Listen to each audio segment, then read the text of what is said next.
do cérebro triuno. E vamos... o Luiz já está conseguindo se organizar ali.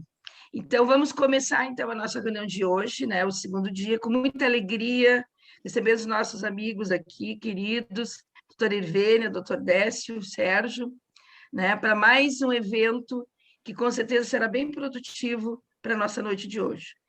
Agradecer mais uma vez essa oportunidade que a nossa família de Pelotas, Ame Pelotas, recebe os nossos queridos amigos. Pedir para a condução de hoje, antes de começar a nossa reunião, a querida companheira Alice, se ela não quer fazer a oração de hoje. Posso fazer. Então, vamos lá. Se eu tivesse hoje que expressar algum sentimento, esse seria a gratidão, né? Gratidão pelo amparo e pela proteção que com certeza teremos dessa nossa cúpula espiritual amiga, da nossa Pelotas. Gratidão por estarmos aqui com esse trio maravilhoso, da doutora Irvênia, doutor Décio e o nosso amigo Sérgio, pelo aprendizado que teremos hoje. Gratidão por estarmos todos aqui reunidos com saúde. E por falar em saúde, eu queria que essa prece pudesse se estender a todos os que estão nos hospitais, nas UTIs, que ela pudesse chegar como um abraço para os que estão nos cemitérios nesse momento, velando seus entes queridos, e que pudesse também chegar como um raio de luz, já que falaram no UTI, para os que estão nos umbrais, e pedir para que Jesus fique conosco agora e sempre, que assim seja. Muito obrigada, Alice, querida. Muito obrigada, minha Obrigada. querida irmã. Então, Sérgio, com vocês aí a condução do estudo. Tudo certo aí, Luiz? Tudo certo aí? Está gravando, né? Beleza. Tá bem, gente, então, nós vamos dar início hoje, aproveitar esse momento, nesse dia, nesse típico dia frio de inverno pelotense aqui, está tipicamente um dia de Pelotas de inverno aqui, para vocês que estão com saudade de Pelotas, aí a Josete, o Paulinho, a Cidéria, né? Eles estão se livrando de uma boa hoje. Hoje está aquela cara de Pelotas cinza e molhada. Eu quero dar as boas-vindas aos novos integrantes. Hoje nós temos mais um integrante, um psicólogo que faz parte da Pelotas, que é o João, né? Bem-vindo, João. Tá? A Josete, que hoje está podendo participar, né? Está falando aí já da turma que é de Pelotas, mas que está fora daqui e que está fazendo parte do nosso encontro. Também quero dizer para vocês, que estão entrando agora, que se quiserem o nosso livro, eu ainda tenho exemplares. Para quem deseja adquirir, entre em contato comigo e eu reservo o livro para quem desejar, tá bem? Também podemos mandar por correio para quem não tenha condições de adquirir lá. Muito bem, seguindo a nossa programação, gente, hoje nós vamos dar atenção para o Décio, né, que vai seguir abordando a questão do nosso primeiro andar, e livre à vontade, inclusive, para poder fazer as considerações que quiser. Já fico louco para perguntar para o Décio quais são as novidades, Décio. Está contigo aí. Novidades, eu não sei, Sérgio, eu estou meio perdido das novidades.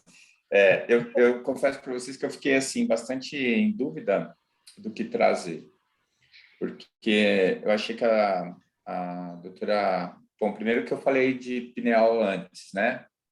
E a pineal é uma boa parte desse primeiro andar. E segundo que a discussão semana retrasada com a doutora Ivênia foi muito legal, assim, eu achei bem abrangente e ficou pouca coisa, assim, para a gente ficar discutindo, né? E também eu acho que tem alguns detalhes, né, técnicos que às vezes não são tão significativos pelo fato da gente não ter certeza, e então eu fiquei assim meio sem saber. Aí eu achei melhor fazer trazer uma panorâmica e deixar que as coisas aconteçam, né? Muita gente aí com conteúdo para para trazer, discutir, né? E a gente pode conseguir alcançar o mesmo nível, quem sabe, da semana retrasada. A primeira coisa que eu quero chamar a atenção é que esse livro todo, né, quase 600 páginas, ele foi escrito por conta de um livro de 1947. Isso é uma coisa que precisa ficar bem clara, porque se na década de 40, 50, você passava 10, 20 anos sem nenhuma novidade, que nem o Sérgio perguntou hoje todo dia tem novidade. Se você estiver conectado na internet, não para dar uma olhada no Instagram nem no Facebook, mas se você estiver prestando atenção nas novidades que estão sendo publicadas em relação a tecnologias da biologia, da medicina, você vai ver que está acontecendo uma revolução gigantesca aí. Um dos assuntos que eu vou dar o exemplo é o CRISPR, essa tecnologia nova de manipulação genética que está passando por cima do maior e mais difícil problema da genoterapia, que era o cavalo de Troia, era o vírus que você tinha que usar para colocar fazer uma alteração genética celular, e essa técnica do CRISPR está alterando isso. Isso vai dar o que falar, né? Porque isso dá um poder gigantesco da gente fazer alterações genéticas nas pessoas. Isso é uma novidade. E mal a gente saiu da clonagem, mal a gente saiu da fertilização in vitro, mal a gente saiu... Quer dizer, a evolução, na minha forma de ver, é como um avião decolando. Primeiro ele ganha velocidade, mas está sempre no chão. A hora que ele decola, ele descreve uma parábola, em 2 segundos ele está lá nas alturas. O nosso avião já decolou, né? A ciência ela já passou da fase de só ganhar velocidade. E isso traz uma dinâmica muito grande. Então, se você levar isso em consideração, você vai ver que coisas que estão sendo reveladas agora pela ciência e que já estavam descritas no Mundo Maior, em 1947, isso traz um tempero, né, maior para essa questão, que eu acho fundamental. E o que eu tenho visto, os meus olhos, o que eu tenho visto acontecendo no meio acadêmico, é uma mudança de paradigma muito importante. E esse paradigma, que eu acho que o grande marco foi a publicação do Manifesto Pós-Materialista na Explorer, em 2014. Esse trabalho, essa carta ao editor, assinada por, se não me engano, foram 8 cientistas, já foi assinada por mais de 300 até hoje. Ela é um marco de uma forma nova de a gente ver o mundo, o universo, todas as coisas que a gente for estudar. E o divisor de águas, na minha opinião, é o monismo e o dualismo. Vamos explicar. O monista é aquele que acha que só existe a matéria. Todo o resto tem que ser derivado da matéria, né? Eu tenho um livro aqui, eu já contei essa história, não sei se contei. O Ser e o Nada, do Jean-Paul Sartre. É um livro dessa grossura, assim, né? E eu lembro que eu estava, acho que em Recife, fui visitar uma livraria. Eu sempre gosto de ir lá na parte dos filósofos, e estava lá o livro. Eu sempre achei muito chique alguém ler O Ser e o Nada, de Jean-Paul Sartre, né? Eu falava, nossa, um dia eu conseguir ler esse livro, eu vou ficar feliz. Mas eu olhei, o livro era grosso e caro pra caramba, acho que era quase R$200. Eu falei, não vou comprar. Aí eu fui, voltei, olhava, parecia que o livro estava me chamando, comprei. Comprei, levei para casa o livro, comecei a ler. Que tragédia! Não consegui entender nada, nada, nada. Aquilo parecia que estava cifrado, criptografado. Aí eu peguei e fiz o seguinte, falei, não, o primeiro capítulo eu vou ler. Eu fiquei 2 meses lendo o primeiro capítulo, porque eu não leio, eu estudo, né? Então é assim, eu li um parágrafo, o que ele quis dizer aqui, O primeiro capítulo, ele ia dizer que tudo era uma coisa só. E depois, a leitura que eu fiz, decifrando a criptografia do Jean-Paul Sartre, ele disse assim, no final, a última frase dele: tá certo que parece que não é só uma coisa, tá certo que tudo parece levar a dizer que são duas, mas é uma. Eu fechei o livro e nunca mais abri. Né? Eu falei, eu não vou sofrer para esse cara ficar me enganando meses e meses a fio, para no final eu descobrir que ele não está dizendo nada, porque ele está complicando a linguagem dele. Bom, pelo menos a tradução, né? Ele escreveu em francês, eu devia saber em francês para poder falar isso que estou falando, mas assim, a tradução está assim. Então, essa questão é muito clara para mim, porque até um certo tempo atrás dava para defender essa ideia de que tudo é matéria, porque existia ainda um lapso de informações que ia da partícula subatômica até o gene. Tinha um espaço aí que a gente não podia colocar o que a gente quisesse. E existiam muito mais teorias materialistas do que espiritualistas ou pós-materialistas. E a questão da gente falar que tudo é matéria, a princípio, para quem está encarnado e desperto, parece uma ideia muito mais atrativa e real do que você falar de coisas que você não consegue ver.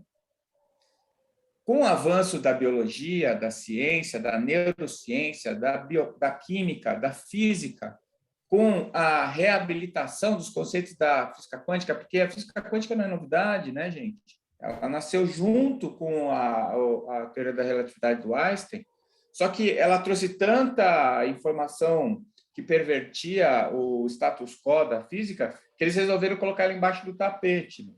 Só que mesmo embaixo do tapete ela foi crescendo. E hoje já estão construindo o computador quântico. E a teoria funciona.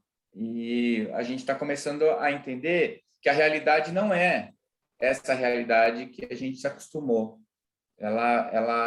O que a gente se acostumou a chamar de realidade é uma interpretação, é falsa, é uma versão, tá? Tem até o filme Matrix, quem já assistiu entende o que eu estou dizendo, porque o filme é uma dramatização hollywoodiana deste fato.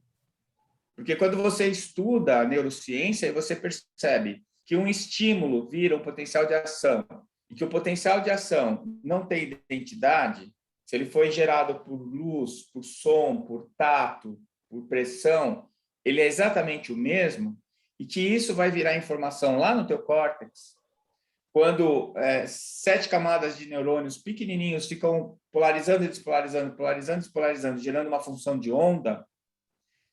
Como é que isso se transforma em som, em gosto, em imagem? Como? A única teoria que existe é uma teoria quântica.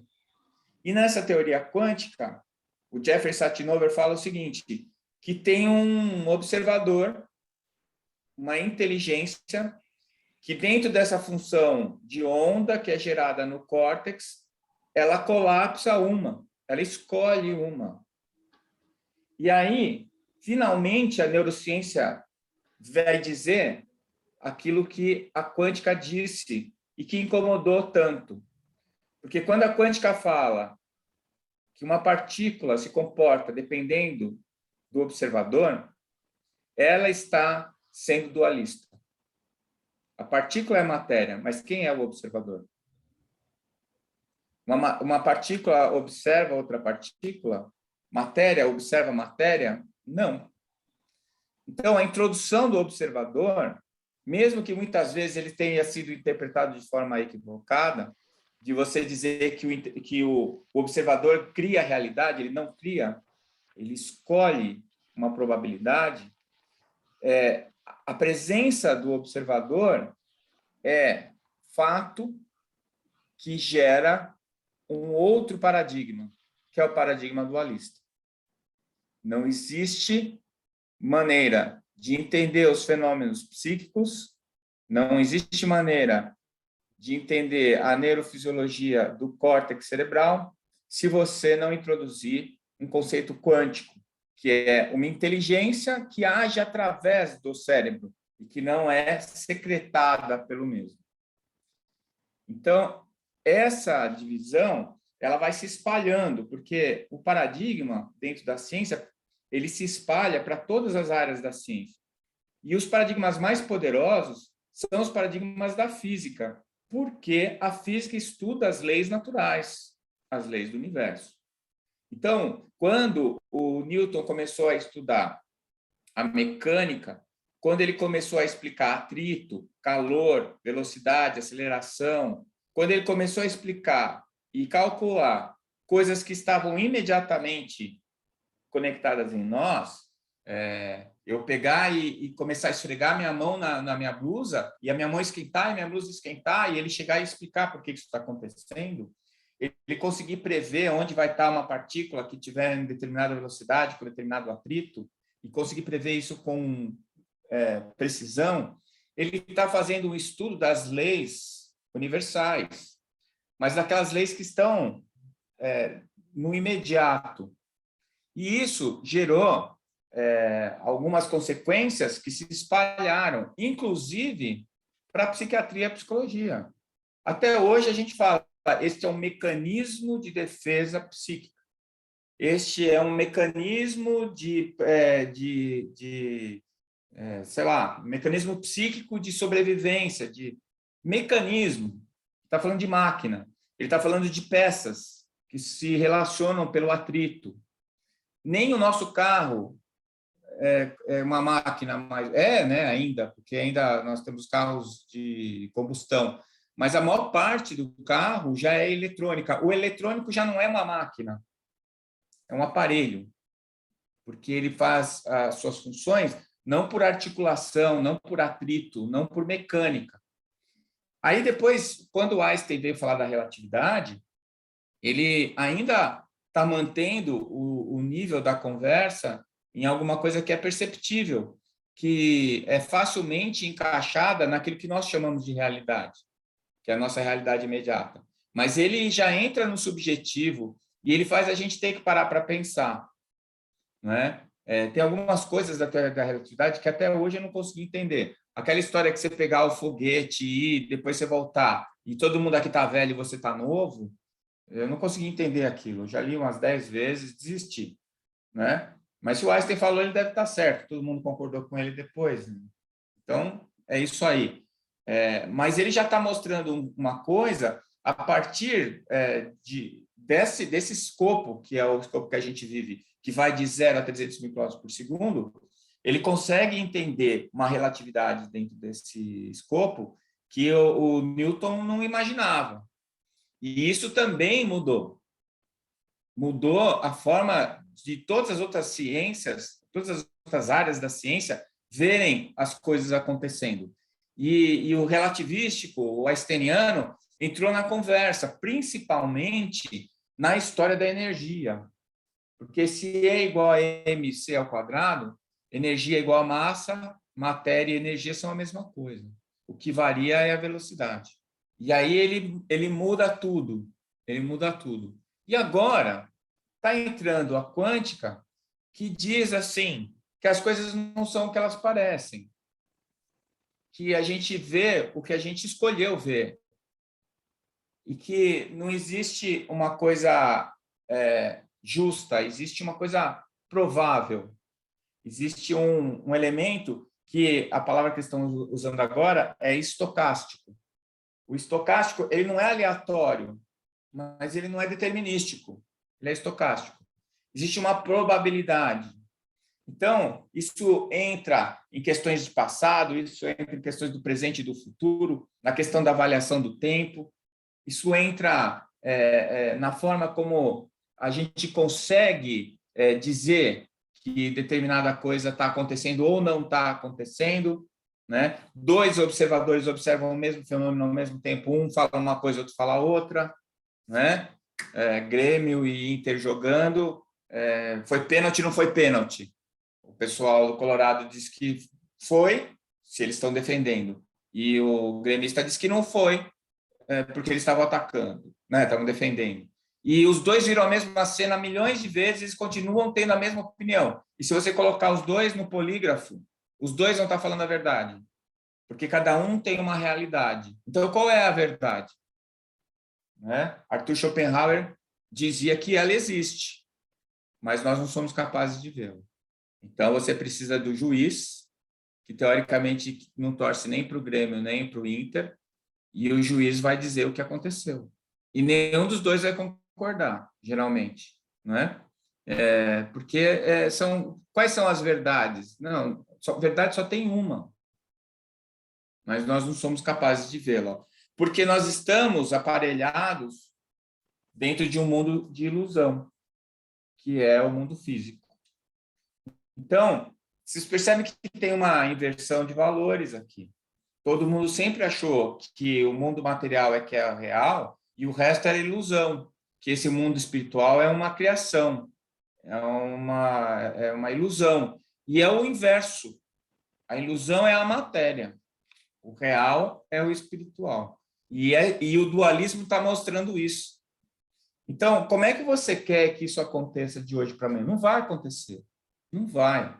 As pessoas vão brigar, vão lutar, né? O Dr. Ian Stevenson tem uma frase genial, ele fala que a ciência muda na medida dos funerais. É isso. Tem que muita gente morrer, muito diretor de universidade, muito editor-chefe de revista, que chegou lá onde chegou usando esse paradigma materialista, ele não vai abrir mão desse paradigma. Não vai abrir, né? Então, esse dualismo, ele vai invadindo algumas questões, como emoção e saúde. Eu ainda sou da época de aprender assim, que emoção não tem nada a ver com saúde, que você ficar nervoso, ansioso e ter dor de estômago é frescura, né? Não tem nada a ver, você está inventando, né? Criando. Eu sou dessa época, a gente aprendeu isso na faculdade. Se não tem alteração bioquímica nem anatômica, é mentira, né? Não está acontecendo. O paciente vai lá com 50 mil queixas, você vira ele do avesso, não acha nenhuma alteração bioquímica nem anatômica, você vira para ele e fala assim, você não tem nada, vai procurar um psicólogo. Não é assim? Se não tem nada, não precisa de um psicólogo, né? Não tem nada, tá certo? Então, o dualismo está invadindo esse tipo de conceito também. E ele traz para a neurociência uma coisa muito importante, que é a possibilidade da alteração do sistema nervoso. Então, outra coisa que a gente aprendeu, eu até tinha um conceito assim, neurônio é a célula fixa. Ela nasce, nunca muda, e se morrer não tem como substituir, né? Isso foi um conceito que a gente aprendeu antes da neuroplasticidade.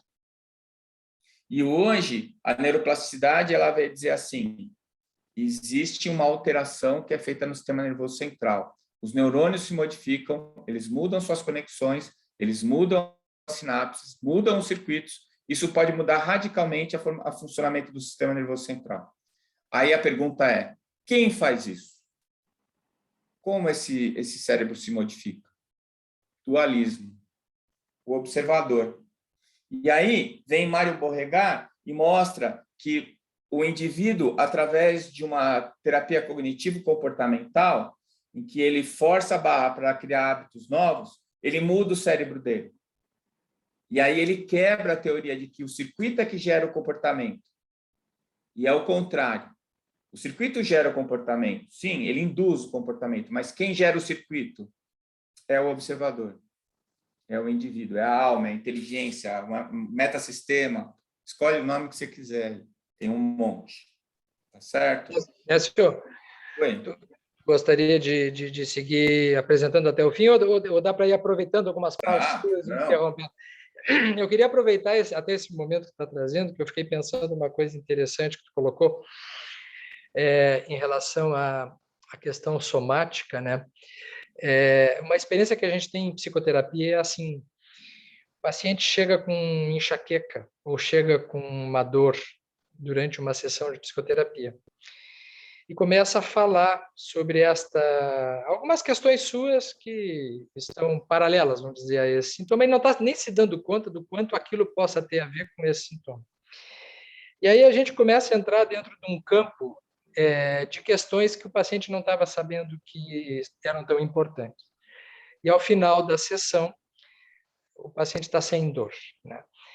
É uma evidência bem clara, assim, né, de que o processo mental, o processo psíquico, ele age como fator causal, ou pelo menos concomitante, aos processos orgânicos, não é? Eles estão intimamente relacionados. E eu fiquei pensando na questão assim, né, de que como o cérebro inicial, ele é, por ser mais bruto e mais somático, ele se encarrega primeiro de trazer os caracteres somáticos. Se a pessoa olhar apenas para isso, ele vai ver o circuito de neurotransmissores, apenas assim. Mas no momento que a gente começa a avançar para os outros e começa a entrar no psíquico, a gente começa a operacionalizar num outro tipo de campo, que por sua vez vai gerar novos circuitos, vai gerar novos funcionamentos. E aí, então, eu acho que a gente está falando da psicossomática. Não é? Sim.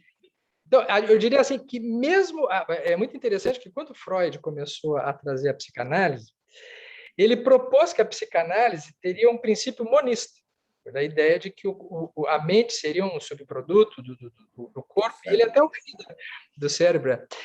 Até o fim da vida dele, ele dizia assim, olha, um dia assim você ainda vai chegar lá e a gente vai tentar... Mas, à medida que ele foi estudando o psíquico, ele demonstrou vivamente uma teoria dualista. Então, ele próprio chega a reconhecer que o funcionamento do psíquico ele não vem na mesma direção do funcionamento do físico. Ele é de uma outra natureza, né? Ele é de um outro princípio e que, por sua vez, eles interagem. Então, eu acho que todo mundo que se adentra no psíquico é dualista. Pode não ser espiritualista, pode tentar achar uma forma de dizer, não, é porque depois que formou o corpo, aí tem uma mente, mas a mente ainda é alguma coisa do corpo, mas não é o corpo, né? Mas o dualismo, para quem trabalha com a mente, sabe que não é um neurotransmissor que determina a emoção, né? Ou seja, uma coisa que você falou e que é uma evidência tão forte e que é usada como desculpa é o efeito placebo. Aí está. É. Quer dizer, você comprova que você não deu nenhuma substância para o indivíduo. Esse indivíduo provocou uma mudança biológica, ou produzindo um hormônio, ou deixando de produzir um hormônio, alterando a fisiologia dele. Sem que você tenha feito nenhuma intervenção biológica nele, apenas a intervenção psíquica. Você convenceu ele de que você está dando um estímulo salutogênico para ele. E os caras falam, não, isso é só coisa da sua cabeça. Só, né? A sua cabeça está mandando no seu corpo, está determinando condições específicas do seu corpo, e é só... Só o placebo já é suficiente para a gente ser dualista. Só o placebo, ele é uma evidência clara. E se você colocar o nocebo junto, que a gente não gosta de falar do nocebo, mas ele está aí também, que é o contrário, né? Eu li acho que foi no Norman Doidge, que ele falava dos haitianos, né, com aquele voodoo, e que a maldição do sacerdote é um efeito nocebo, né? E o indivíduo vai morrer porque o sacerdote falou que ele vai morrer em 5 dias, e em 5 dias o cara morre. E ele explica como efeito nocebo. Eu imagino isso mesmo. Imagino. Do mesmo jeito que você pode convencer o cara dele se curar, você pode convencer ele dele se matar. Não é? E isso é efeito da mente. É efeito da mente. Então, tanto a psicossomática, que agora o pessoal não chama mais psicossomática, como é? Neuropsicoendocrinologia, tem 300 mil nomes, ela é, na verdade... Psiconeuroendocrinologia. Isso, psiconeuroendocrinologia, do Adler, né? E do Cohen. Esses dois caras que tiveram essa ideia, já descendo um pouquinho para a fisiologia, né? Acho que talvez seja essa a diferença da psicossomática para a psiconeuroendocrinologia.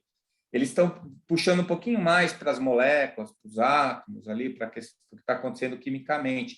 Mas é tudo uma questão de andar. Você falou, né, do primeiro andar como sendo mais poderoso, mas isso vai acontecer em todos os níveis. Quando você entende, por exemplo, por que a gente tem que deixar as crianças engatinharem? Por causa dos circuitos próprio-medulares. Quando a gente ficou em 2 patas, a gente parou de coordenar os membros superiores com os inferiores. E aí, o meu primeiro filho, por exemplo, ele nunca engatinhou. A gente pôs ele no maldito do andador e depois ele já saiu andando sozinho. Hoje, ele tem 2 mãos esquerdas. Ele não consegue coordenar futebol, essas coisas não é com ele. porque membros superiores e inferiores trabalham independentemente. O segundo, o Felipe já era o cara, ele bateu o recorde mundial dos 100 metros rasos engatinhando, né? O cara passava, você nem sabia se ele tinha passado ou não, de tão rápido que ele passava. E o cara, qualquer coisa para ele dá certo, o motor, sabe? Ele tem uma habilidade motor, uma facilidade incrível. Então, qual a diferença entre os dois? Um criou os circuitos próprios medulares e outro não. Nós estamos falando de medula espinal. Nós estamos falando de neurônio básico, de circuito primordial, não é, doutor Ivene? Então, essas coisas acontecem em todos os níveis, depende de como você vai estimular esses neurônios. E isso continua acontecendo durante a vida, que é o que fala a neuroplasticidade. Continua. Tá? A grande dificuldade do sistema nervoso é a nossa incapacidade ou a nossa dificuldade de desaprender.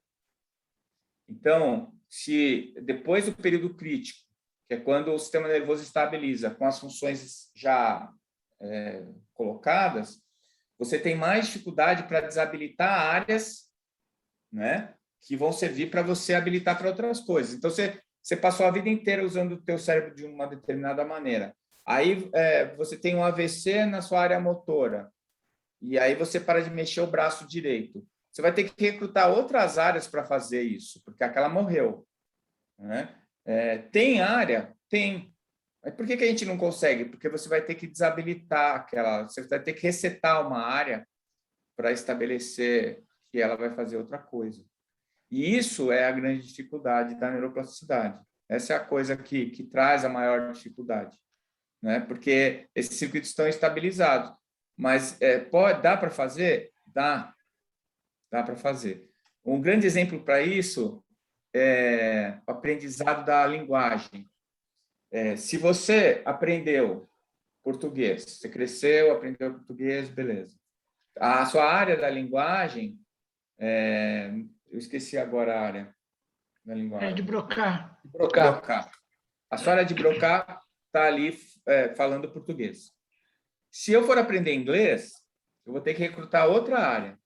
A de Broca está fechadinha lá, estabelecida. E aí eu vou ter alguma dificuldade.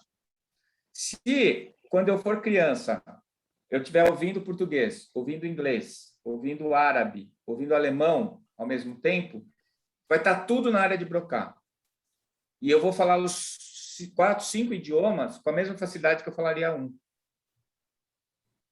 Entende? Eu já vi isso daí. Uma menina que cresceu, a avó falava árabe, o pai falava inglês, ela falava português, e tinha uma tia que falava francês. A casa dela era uma loucura, ninguém se entendia. A única pessoa que entendia todo mundo era a menina. Ela conversava com todo mundo. Eu estava sentado na sala com ela. Passa de uma língua para outra na maior facilidade, sem esforço. Sem estresse. Né? Sem estresse. Ela conversava comigo, com a avó, com a mãe e com a tia ao mesmo tempo, trocando sem nenhum tipo de dificuldade. E se você for analisar, ela só tem a área de Broca dela funcionando para o idioma, igualzinho a gente. Entendeu como é que funciona? Eu tenho uma área de broncar, porque eu fico bronqueado com essa facilidade de trocar com tanta facilidade. Tem que fazer um esforço. Até para entender o português já está difícil. Olha só, Décio, deixa eu entrar de novo aqui, porque eu acho, Ivene, que a gente não pode deixar o Décio fora de uma provocação aqui agora. O Décio, na obra, no nosso livro, no Cérebro Inicial, ele escreveu uma parte que é os liames da interface físico-etérica, tá? Onde ele desenvolveu a questão dos centros de força, da fossa romboide, do quarto ventrículo. E nós recebemos uma pergunta, não sei se tu chegou a acompanhar aquilo ali, Décio, uma pergunta de um companheiro aí, do Ricardo. Ricardo Fez uma pergunta desafiadora exatamente dentro deste campo. Eu acho que a gente não devia deixar passar isso aí, Ivene. Não é? Manda. Qual que é a pergunta? Esse nosso internauta aí, ele acompanhou a live que a gente fez sábado, Décio, e ele faz uma pergunta dizendo assim que nessa relação físico-etérica, Então, a gente falou do centro de força, do coronário, que vai no tálamo, que vai na pineal, não é? Mas ele refere também que André Luiz cita a fossa romboide como sendo um dos territórios de ligação. Então, ele quer saber se é tudo independente ou se a pineal é tão necessária que primeiro passa pela pineal essa ligação, depois vai para os outros centros de força, para o território visceral, porque... então, ele fala, e o cordão de prata está onde, né? Então, eu já passei antes, pessoal, uma mensagem aqui no WhatsApp para o Sérgio, para o Décio, para a Janine, levantando essa questão, porque é bem complicadinha, né? Até eu aventei uma possibilidade de que poderiam ser duas coisas. Uma seria uma circuitaria através do tálamo, através da pineal, como a gente já falou a vez passada, e que, através do centro coronário, faria essa transmissão das informações emanadas do espírito para o perispírito, o centro coronário, a pineal, o tálamo, vai para o córtex, teté. Outra coisa seriam as ligações do perispírito, que a literatura espírita fala que é de molécula a molécula, entre a estrutura perispiritual e a estrutura orgânica, né? Envolvendo uma porção dos outros centros de força. E hoje à tarde, antes aqui da live, eu peguei e fui rever o livro Obreiros da Vida Eterna, em que acontecem 4 desencarnes, e eles falam, assim, de maneira minuciosa, o desligamento que acontece, né? Eu vou ler aqui alguma anotação que eu fiz. Então, está assim, olha, em Obreiros da Vida Eterna, eu pus lá cordão fluídico. Então, eles estão relatando o desencarne de Dimas, que é um dos 4. Então, ele fala assim, Dimas, desencarnado, elevou-se alguns palmos acima de Dimas cadáver, apenas ligado ao corpo morto através de leve cordão prateado, semelhante ao sutil elástico entre o cérebro de matéria densa, abandonado, e o cérebro de matéria rarefeita do organismo liberto. Olha, então a gente só tem uma dica aí, Décio, de que o cordão de prata, ele é um cordão fluídico, prateado, luminoso, que fica entre o cérebro da matéria orgânica, o cérebro físico, e o cérebro, entre aspas, do perispírito, né? Esse aqui é uma das informações, eu tenho mais 2. Posso ler ou vocês querem comentar? Manda aí, vamos aproveitar isso aí. Bom, então... Lembrando que esse aqui é um laboratório de estudo nosso, né? Nós estamos especulando, então está ficando gravado para a gente pensar, né? Demais também. Esse aí foi na página 179, na 216 está assim. Depois da ação... não, isso aqui é do corpo. Deliberou-se, entretanto, que o cordão fluídico de Dimas deveria permanecer até o dia seguinte, considerando-se as necessidades do morto, entre aspas, ainda não devidamente preparado para um desenlace rápido. E aí continua. Depois da ação desenvolvida sobre o plexo solar, o coração e o cérebro, desatado de uma vez o nó vital, eu não consegui localizar esse nó vital. Então, o perispírito estaria completamente afastado do corpo físico. Por fim, brilhava o cordão fluídico prateado com formosa luz, quando ele estava para se desligar completamente, né? Através do cordão fluídico, do cérebro morto ao cérebro vivo, o desencarnado absorvia os princípios vitais restantes do campo fisiológico. Isso depois, André Luiz, em No Mundo Maior, a partir do capítulo 10, ele fala na histogênese espiritual, que é um assunto bem complicadinho, né? Porque ele fala que depois que o indivíduo adquiriu o pensamento contínuo, ele já começou a ter possibilidade de atuar pela sua livre vontade, pela sua consciência, na sua histogênese espiritual, absorvendo esses princípios vitais restantes do corpo, do campo fisiológico, para o perispírito, né? Eu procurei também na Kardecpédia, na revista Espírita de 1860, de março, a referência do cordão fluídico, mas uma única referência dizendo assim: como é que os espíritos identificam quem está encarnado e quem está desencarnado? O encarnado tem o cordão fluídico prateado, o desencarnado não mais o tem. Então, é a única referência que eu encontrei na obra de Kardec, né? Então, pessoal, eu acho que esse assunto... Eu provoquei, eu puxei, Irvênia, porque o Décio, no livro, ele fala deste assunto, Décio, né? Da desencarnação do Dimas, inclusive. Tu aborda então vai, Décio, vamos ver o que você acrescenta. Ele fala sobre o cordão prateado, ele fala... Vamos lá. Então, o que eu entendo é o seguinte, eu não sei se vou conseguir explicar, que é muita coisa, mas assim, primeiro, a pineal, ela é um órgão de transdução consciente. A alma não está na pineal. Se a gente tirar a pineal da jogada, muito provavelmente a gente vai perder a comunicação com os outros espíritos, mediúnica e anímica, inclusive.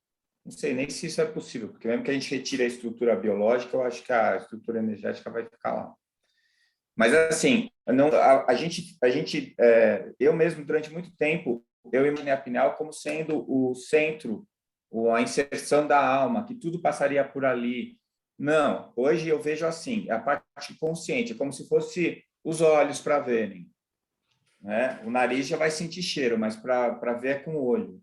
E a pineal é um órgão sensorial capaz de perceber as informações que vêm da espiritualidade, sejam dos nossos arquivos perispiríticos, do nosso passado, que seriam anímicos, sejam de outros espíritos que estejam se comunicando. Então, é uma coisa, é uma estrutura que tem a comunicação, mas que tem essa função específica. Já a conexão com o corpo físico é molécula a molécula. E aí que eu acho que por isso que o André Luiz usou o nome bióforo, porque o August Weismann, ele dizia que um bióforo é uma molécula capaz de reter vitalidade e que são mais de um tipo de moléculas. Então, o que seriam os bióforos? Seriam essas moléculas que têm carbono, né? Porque a vida no planeta Terra toda tem carbono, a química orgânica tem que ter carbono. Então, esse carbono, ele seria o átomo capaz de reter essa matéria fluídica, que a gente vai chamar aqui de ectoplasma, né? Que é o fluido vital, ou fluido vital. E isso daí, conforme quando você encarnou, que juntou o espermatozoide com o ovócito, e houve a primeira divisão celular e formou o zigoto, naquele momento ali, e no Dicionário da Luz, o André descreve isso lindamente, tá? É até emocionante. Naquele momento vem um anjo, vem um espírito que eles nem conseguem ver quem é o cara, de tanta luz. E o cara vem só para fazer a conexão. Quem é que emprestou o fluido vital para o espírito reencarnante grudar naquele zigoto? A mãe. Por isso que toda mulher é uma médium de efeitos físicos, né? Ela está dando ectoplasma para ele fazer aquela conexão. Uma vez que ela emprestou e ele conectou... A gravidez é um fenômeno de materialização. Materialização e incorporação, né, Sérgio? Incorporação. Aí, o que acontece? A partir daquele momento, ele vai, as células dele se multiplicando e produzindo ectoplasma também, através das mitocôndrias, da respiração celular, e produzindo moléculas de carbono, que são bióforos. E cada bióforo desse vai ancorando o ectoplasma que ele está produzindo e fazendo a conexão com o perispírito dele, que é o processo encarnatório. Tá certo? Então, neste momento, você está produzindo uma estrogênese, né? Mas o André, quando ele fala da estrogênese, da histólise, Ele está falando no desencarne, que é o processo inverso, que é o seguinte, é a mesma coisa, quer dizer, quando você vai desencarnar, você vai desfazer essa conexão molécula a molécula. E toda a estrutura transdimensional dos centros de força, que estão ali organizadas para trabalhos específicos, e aí a pineal a gente conecta com o coronário, a hipófise com o cerebral, cerebral, a tireoide com o laríngeo, o timo e o coração com o cardíaco e assim por diante, são estruturas com funções específicas. Elas fazem parte da interconexão, da interface físico-etérica, com certeza, mas elas têm funções específicas, são órgãos específicos. Mas a ação física, ela é do ectoplasma com o bióforo. No cérebro, nos neurônios, você vai encontrar as substâncias ócreas lá dos... Meu Deus, esqueci o nome daquela... No citoplasma do neurônio, você tem lá umas estruturas que só tem no neurônio, que ela é chamada de substância ocre, não é corpúsculo de início, eu já vou lembrar o nome, que o André Luiz chama de fator de fixação. Não é o aparelho de Golgi? Não é o Golgi. Não é? Só tem no neurônio. Não tem nenhuma outra estrutura. Já vou achar, já vou lembrar. Então, para mim, ali é uma flexão mais específica que ocorre no sistema nervoso central. Então, eu vejo isso desse jeito. Agora, e o fio de prata?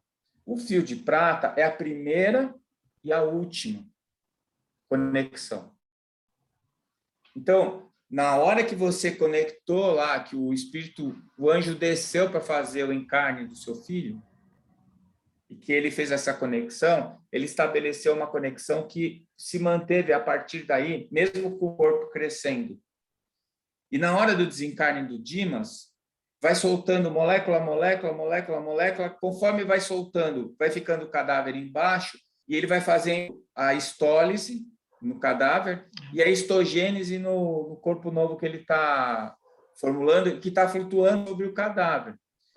E no final de tudo, fica só o fio de prata entrando na nuca, fossa romboidal.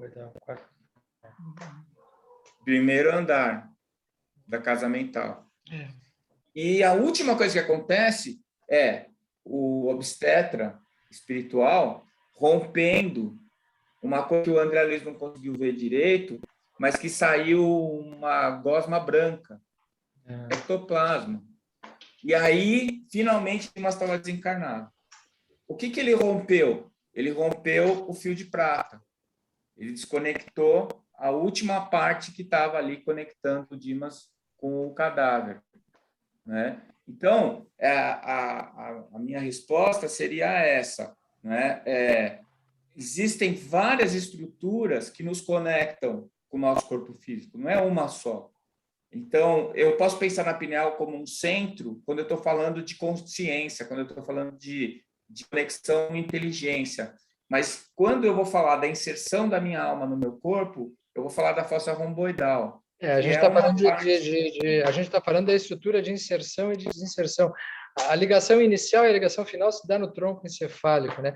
Isso tem muita importância na questão do anencéfalo, né?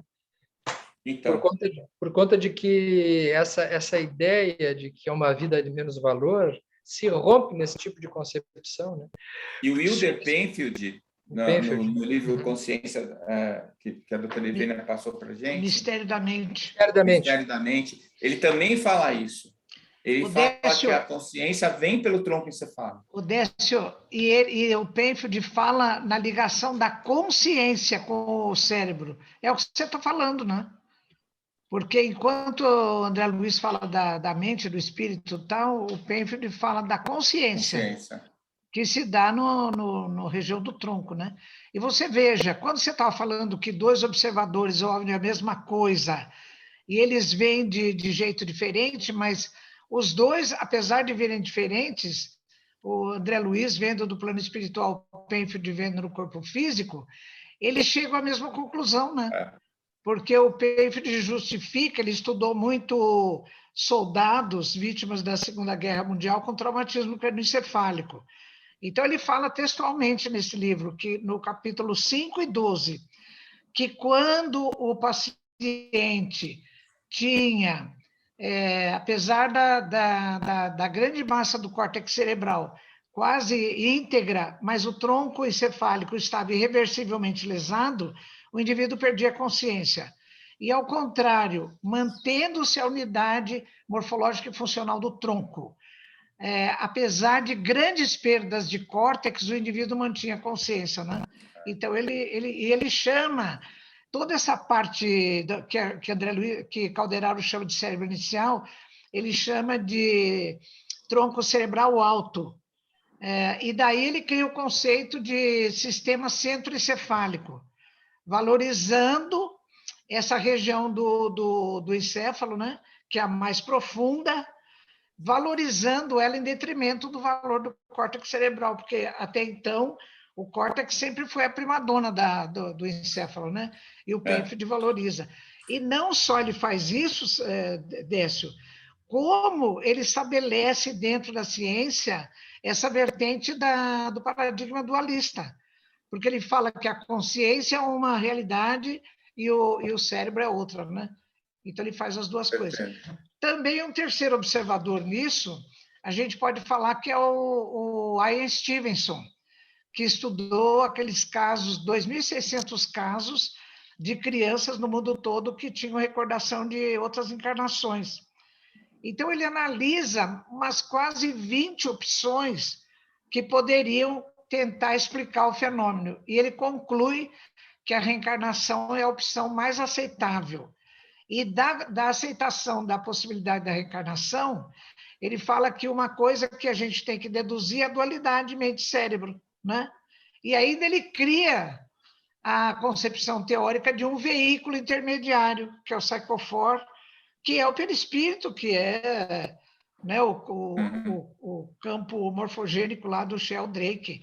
Então, a ciência, apesar dela ter um outro ângulo de visão, as coisas vão tendendo a uma conclusão única, né?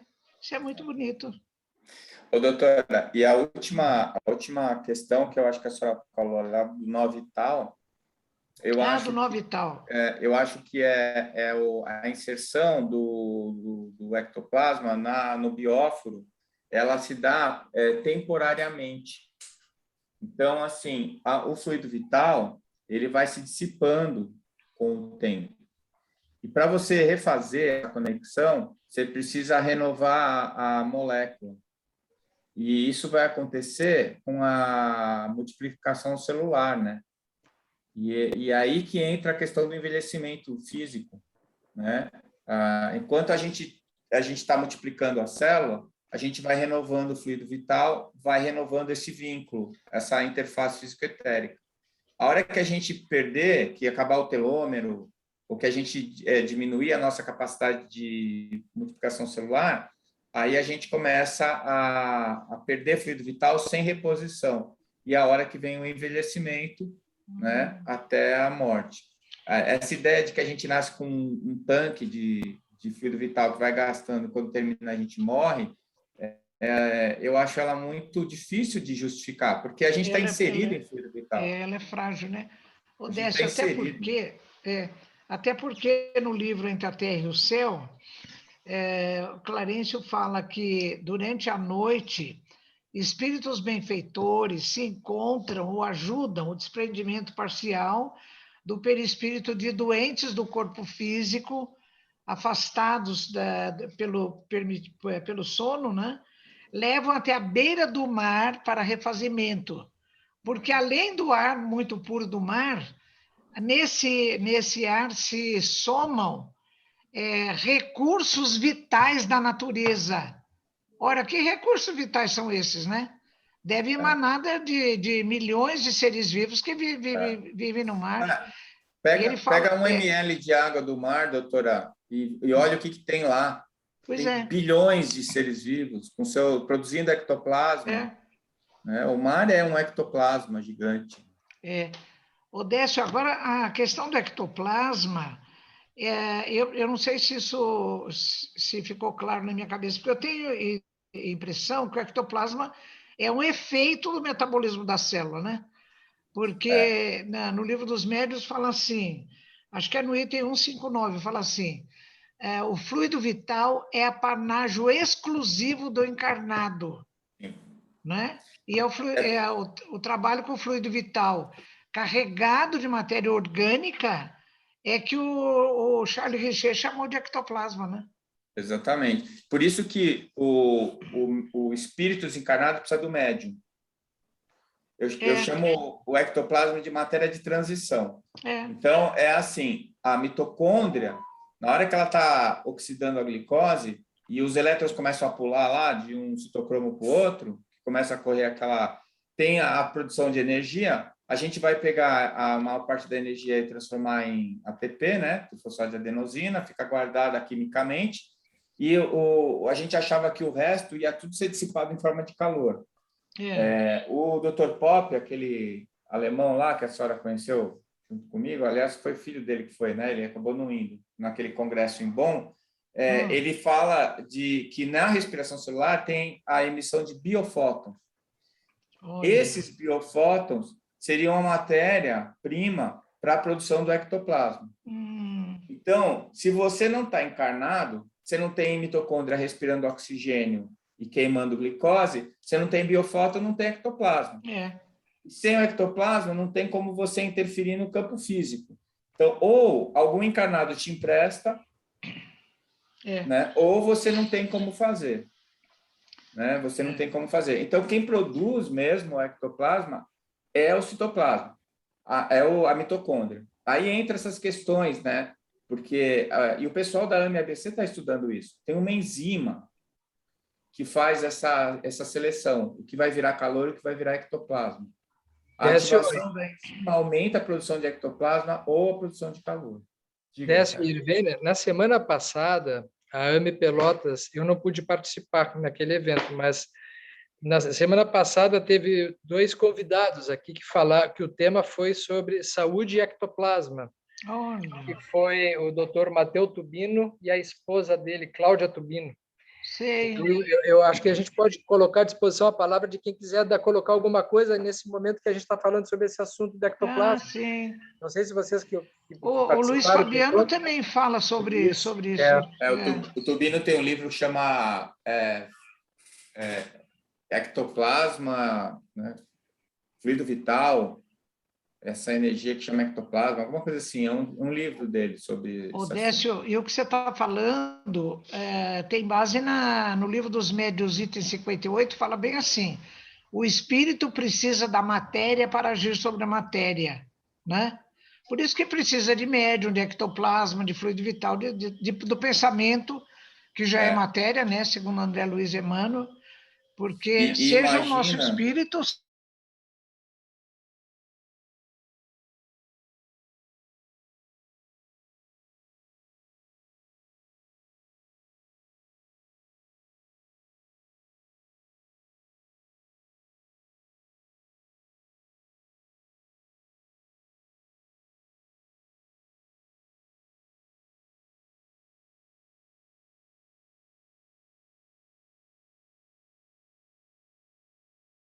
discutido, né? E no sentido benéfico do uso do ectoplasma, mas principalmente nessas situações, no passe, na oração, né? Em questões positivas. Eu não sei se o Luiz quer comentar alguma coisa também. Mas aí, Luiz. Pessoal, a minha internet está instável, então a minha conexão caiu. E, inclusive, a gravação nesse período que eu tive fora ficou interrompida. Eu fiquei sem acompanhar o que vocês estavam falando, me desculpe. Não, sabe o que, Luiz? Eles estavam perguntando agora, o Décio falou uma coisa importante sobre a aula do Matteo Tubino. Então, que ele conversou sobre a questão do ectoplasma.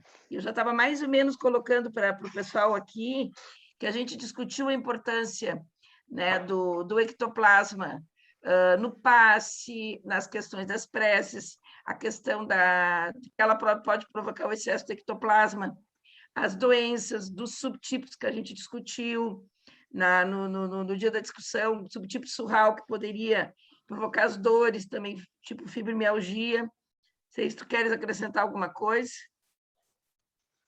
Ele focou muito na questão da possibilidade do uso e da manipulação do ectoplasma no passe, né? Porque, pelo que eu vi, que a gente lê nas obras dele, ele é bastante focado nisso e ele consegue treinar uma determinada percepção de manipulação, até com as mãos, de conseguir perceber o ectoplasma, a energia da pessoa, até na transcrição de odores, sabores, de saber se a pessoa se alimentou de proteína, essas coisas, e ele traça o paralelo com a saúde. Até não foi o foco do que ele nos trouxe na reunião, né? Mas a gente sabe que tem uma correlação absolutamente direta com o funcionamento, porque a gente sabe que o ectoplasma é esse fluido que através do duplo etérico, é que vitaliza a nossa célula material, né? Essa digamos, o nosso combustível para que a célula material possa continuar funcionando. E a qualidade desse fluido determina diretamente, na minha opinião, até mesmo no possível dano celular. Eu acho que muitas vezes, como eu acho que eu vi no filme do André Luiz, que ele fala, quando é que eu ia poder pensar que sentimentos como mágoa, raiva, poderiam causar uma doença, né? E eu acho que é justamente a contaminação desses sentimentos que nós temos, porque o ectoplasma é um fluido que é altamente reativo ao pensamento.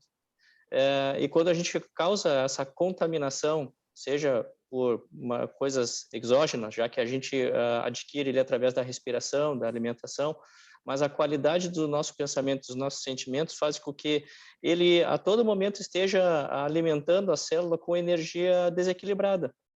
E acredito que, como a gente tem essa coisa que vocês estavam falando, da questão quântica, da energia, essa manutenção da bioquímica da célula, da parede celular, da transcrição gênica, tem tudo a ver com a qualidade desse ectoplasma, que ao longo do tempo vai se desequilibrando, vai contaminando célula a célula, até que então vão aparecendo as descompensações, doenças, o câncer, enfim, tantas outras patologias que podem acontecer em função disso, na minha opinião, né?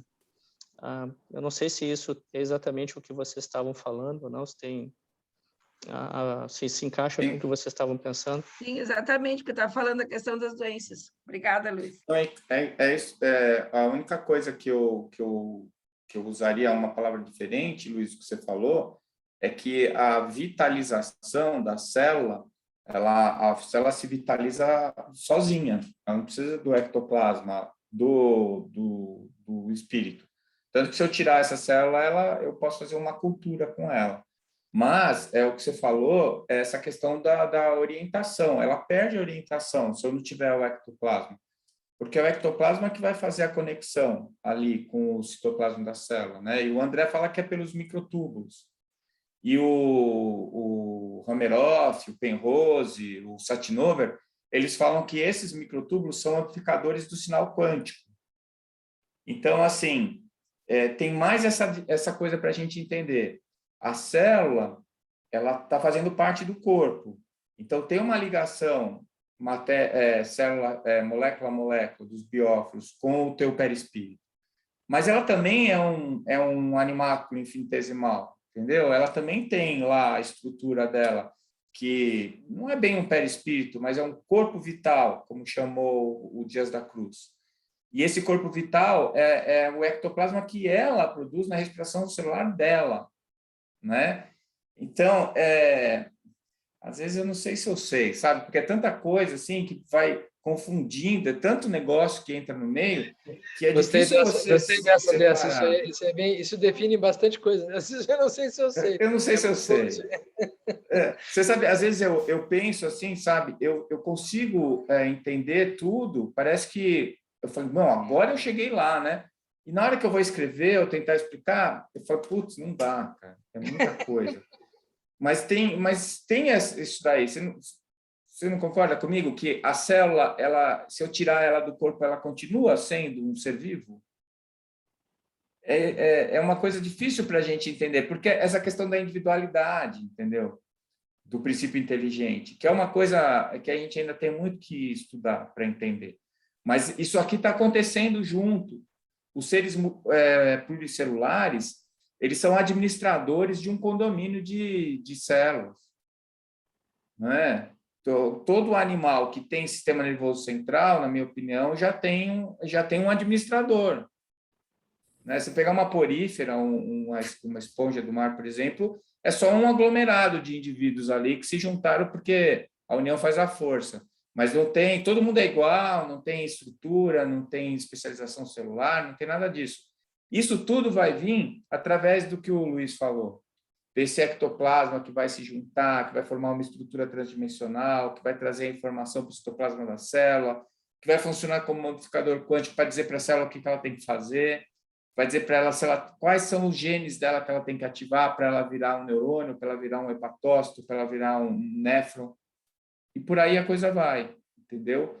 Então, a gente tenta simplificar essa interface físico-etérica com esse vai para esse, vai para esse, vai para esse, vai para esse, você até consegue, mas você consegue fazer isso de umas 50 maneiras diferentes. E aí você fica pensando se nenhuma delas está certa, se todas são certas, ou se algumas estão certas e outras não.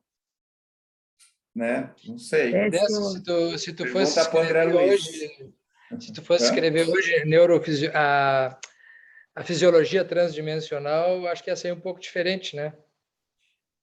Na verdade, está escrito, viu, Sérgio? O que eu acho, por enquanto, é o que está no Dharma Corpo Físico. Está lá, né? O pessoal da AMS está estudando o Dharma Corpo Físico e é uma experiência bem interessante. Eu nunca tinha passado por isso. Alguém leu o que eu escrevi e eu ficar ouvindo e depois eles discutem o que eu escrevi. E aí eu tive certeza de que não fui eu que escrevi, né? Quer dizer, mecanicamente fui eu, mas tem coisas ali que eu falo assim, de onde eu tirei isso aí, meu? Né? Não fui eu, né? Foi alguém que fez. E eu fico sem entender o que eu escrevi. E o pessoal entende e me explica depois. Entendeu? Então, tá lá. Eu acho que ainda precisa mais umas 2, 3 encarnações para dar uma melhorada naquela coisa lá, mas o que temos para hoje está ali. E essas dúvidas eu coloquei lá. Essas dúvidas, sabe? Esses gaps, assim. Como isso se relaciona com aquilo? Como isso entra naquilo? E o ectoplasma, em que ponto que ele está? Quer dizer, tem coisas que eu consigo entender bem, até explicar bem, parece até que eu sei. Mas tem outras coisas que não dá para explicar. Tem umas coisas ali que ficam muito na névoa, assim, no achismo, sabe? Em hipótese em cima de hipótese, em cima de hipótese. Aí você já vai se perdendo, né? Mas eu acho que tem muito a ver com isso que a gente está falando. Tem a ver com o ectoplasma, tem a ver com a mitocôndria, que são coisas que o André Luiz já falou, né? Tem a ver com o microtúbulo. O André Luiz deu todas as dicas. E agora a gente tem que ir nessa dele aí para tentar entender, né? Alguém vai fazer alguma pergunta aqui? Eu tenho a impressão. Foi tu, Flávia, que ia fazer alguma perguntinha? Não, eu fiquei pensando na história dos embriões congelados, né, Décio e Irvênia, na história quando o Décio falou ali das células como animáculos infinitesimais, né, que se proliferam sem ainda um espírito, não sei se sem, mas, né, eles estão lá, reservados, congelados, né? O que a gente... Então, Flávia, posso responder, doutora? Eu acho o seguinte, pelo menos 25% daqueles embriões congelados têm espírito encarnado. Né? O índice de acerto e de desenvolvimento de embriões a partir daqueles congelados gira em torno de 25% a 30%. Então, vamos dizer que cada 4 embriões que estão lá, um está encarnado. Tá? Bom, onde é que esse espírito está? Bom, ele está onde ele tem que estar. Se você tivesse lá no plano espiritual e ele for um espírito bem resolvido, ele vai conviver com você e você vai saber que ele está encarnado porque tem o fio de prata. Mas ele está lá, levando a vidinha dele, entendeu? Se ele for um espírito mais sofredor, mais primitivo, que precisou miniaturizar ele para ele encarnar, ele vai estar dormindo. Ele vai estar dormindo, ele não vai estar consciente. E ele vai estar lá. Às vezes, até porque ele precisa. Eu li uma vez uma história que tinha um espírito que estava andando num grupo de espíritos há muito tempo, e esse grupo de espíritos bem, assim, agressivos e arrumando confusão para todo lado. Só que eles detectaram, a espiritualidade detectou que um deles já estava querendo se transformar. Só que eles não conseguiam, porque eles encarnavam aquele cara, os outros ficavam juntos. Ou encarnavam junto ou ficavam obsediando ele. E eles não conseguiam tirar aquele cara de lá. A solução, ele encarnou num embrião congelado. E ficou lá separado. E os outros foram encarnando em lugares diferentes, eles dissolveram o grupo. E aí, aquele cara conseguiu ter uma encarnação decente e se libertar daquele grupo. Você vê, não tem desperdício na espiritualidade. A doutora Marlene falava, os espíritos não improvisam, né? Não tem improviso. Então, as coisas são muito bem planejadinhas. Mas eu acho que, assim, vai ter... ou porque o espírito precisa encarnar naquele pai e naquela mãe, e ele apostou, ele falou, vou ficar congelado, mas eu aposto, vamos ver, quem sabe. Ou ele estava ali para encarnar, ele precisava encarnar. Se não for aquele pai e aquela mãe, que seja alguém que adote um embrião, uma mãe que queira, que precise, que tem o útero que dê para fazer, mas ela não tem o óvulo e pega o embrião pronto, e por aí vai. Então, ninguém está lá por acaso, tem sempre um motivo. E acho também que, para quem passa 800 anos no umbral, passar 20 anos congelado não deve ser nada, né? Então, também não vejo nenhum problema nisso. Quem é que passou 800 anos no umbral, meu Deus? De onde tu tirou isso aí? Se tu estivesse por lá? Eu estou chutando por baixo a minha história aqui. Ah, tá. Nossa. Mais ou menos uns 800 anos. Era, não ainda. É tempo, hein? Ô, Sidéria, fala aí, Sidéria, faz a tua pergunta aí. Então, eu queria, na verdade, aproveitar, já que o Décio disse que não entende nada, né, para tentar ver se eu estou confundindo mais as coisas do que ou se eu estou entendendo. Na verdade, assim, quando a Ervínia falou no último encontro, assim, do cérebro triuno, o que era o triuno, né, aquilo ficou martelando na minha cabeça. E aí veio a parte do Décio, eu fui dar uma estudadinha o que ele ia estar abordando, né? E aí eu vi que ele ia falar da glândula pineal, que é uma coisa que me chama imensamente atenção, né? Porque eu tenho um filho que ele foi tirado a glândula toda, né? E quando ele tinha 7 anos, né? E segundo os médicos, ele estava numa membrana e eles tiraram a glândula toda, né? E aí, na época, me diziam que era a ligação do espírito, né? Com os mentores e tal. E eu disse, não, isso não pode ser. Como é que algum espírito vai ficar à deriva, né? Não tem essa lógica, né? Aí assim, a melhor explicação eu acho que veio no livro da Joana, O Despertar do Espírito, né? Que ela fala ali a questão de uma conexão entre o estômago, né? Tem uma outra parte que fala dessa união e que o cérebro seria a concentração, né? E aí, vendo, assim, as coisas que o Décio escreveu, eu fico pensando assim, ó, se na tua última frase do livro, você coloca assim que a função faz o órgão, né? E aí eu penso nessa coisa desse adaptar, né? Quando acontece uma situação com o corpo da gente em que a gente precisa, no caso, tirar a glândula pineal, né? E se tem uma questão da espiritualidade, tem a questão do perispírito ali, da energia, mas também tem os outros órgãos que fazem conexão com a glândula, que vai estar compensando e vai estar refazendo uma função ali.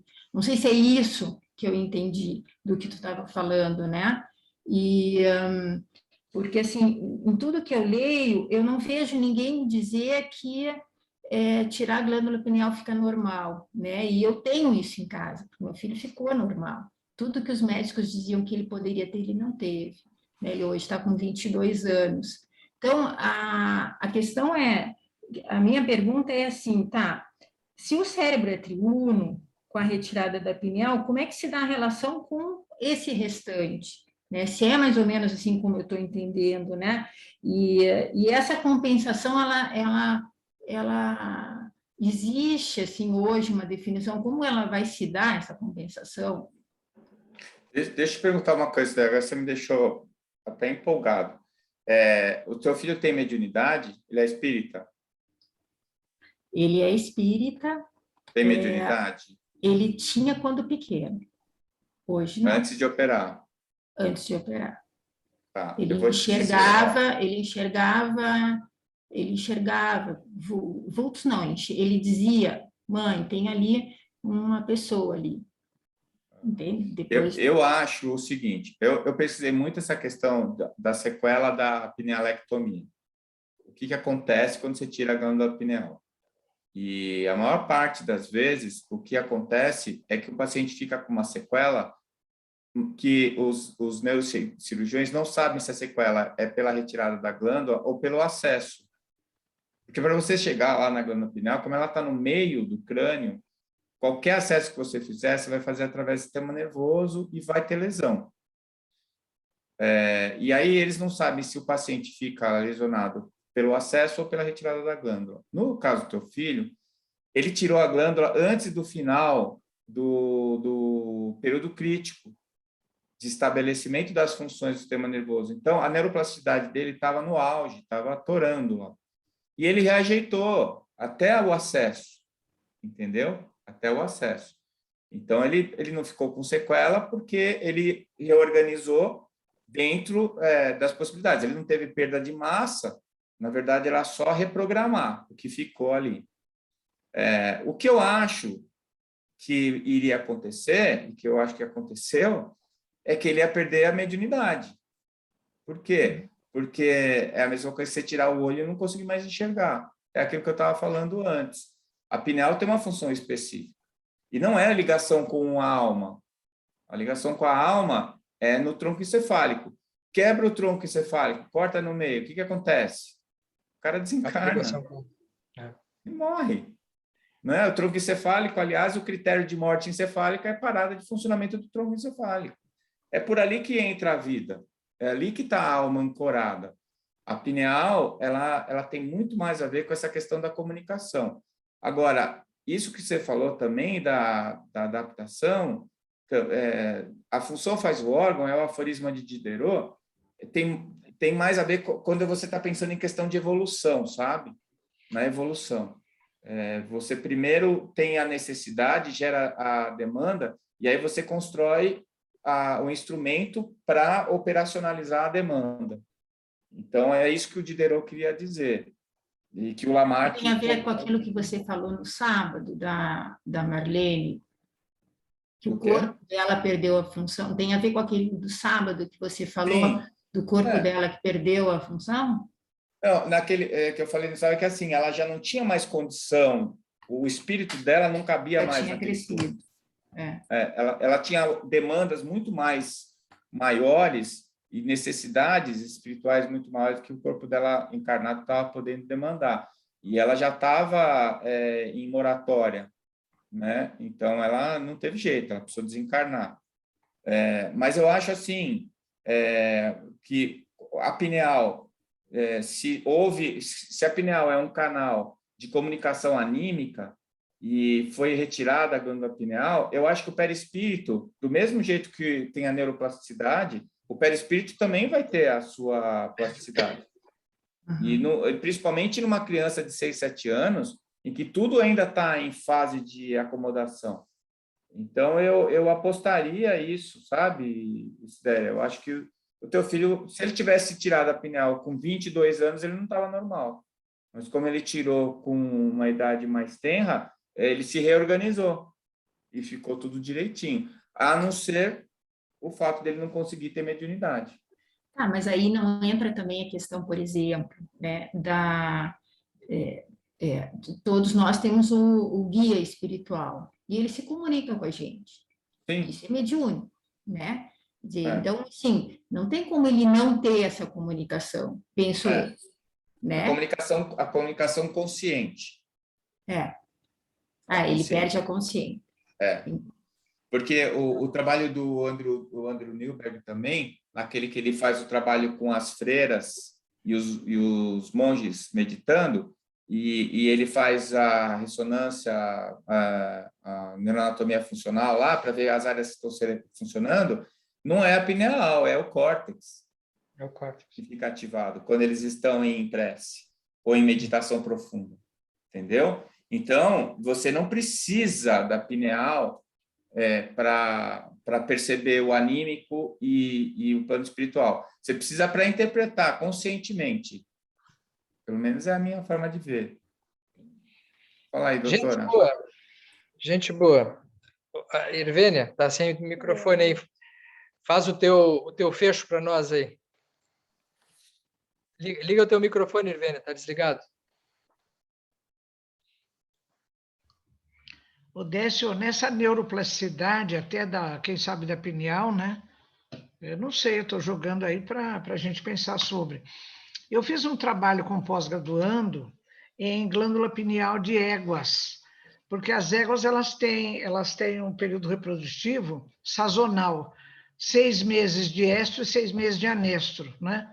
Então, a pergunta da tese era assim: será que a glândula pineal ela tem um engrama, ela mostra na estrutura dela alguma diferença no período de estro e de anestro? E ela mostrou. O que tinha mais? Um número significativamente maior de pinealócitos. Num dos períodos, nem lembro mais qual era, né? Então, uma das possibilidades dessa que a gente levantou como hipótese, de onde veio esse número maior de pinealócitos, né? Uma possibilidade seria do teto do terceiro ventrículo, que tem células-tronco indiferenciadas. E a pineal está justaposta ali, né? Então, nesse caso, como foi do filho da Sidéria, de tirar a pineal, em uma idade ainda onde a neuroplasticidade é mais eficiente, será que não teria essa possibilidade, né? Também, de serem criados novos pinealócitos e cumprir o papel? Porque também tem espécie animal, Décio e Sérgio, que não tem uma pineal organizada. Ela é assim, ela fica na parede. Como tem animal que tem a próstata também não organizada num órgão, ela é tecidual. Então, a estrutura da prótese ela fica disseminada na parede da uretra, né? Então, sabe lá, como você disse, é tanta coisa, a gente não sabe nada disso aí, né? Sabe muito Mas isso que a senhora falou é verdade, doutora. É verdade. Ele pode ter organizado, não ficou organizada como uma glândula pineal nova, mas que tem a função, né? Que tem a função. Exatamente. Ela fica numa estrutura tecidual ali, meio disfarçada, né? Mas ela chama ele lá, vamos fazer uma ressonância de 3 Tesla. Para ver o que tem ali, né? Gente, muito bom, muito bom. Nós estamos avançando e acho que o propósito do nosso grupo é exatamente esse: é fomentar e trazer as questões, aumentar e ampliar.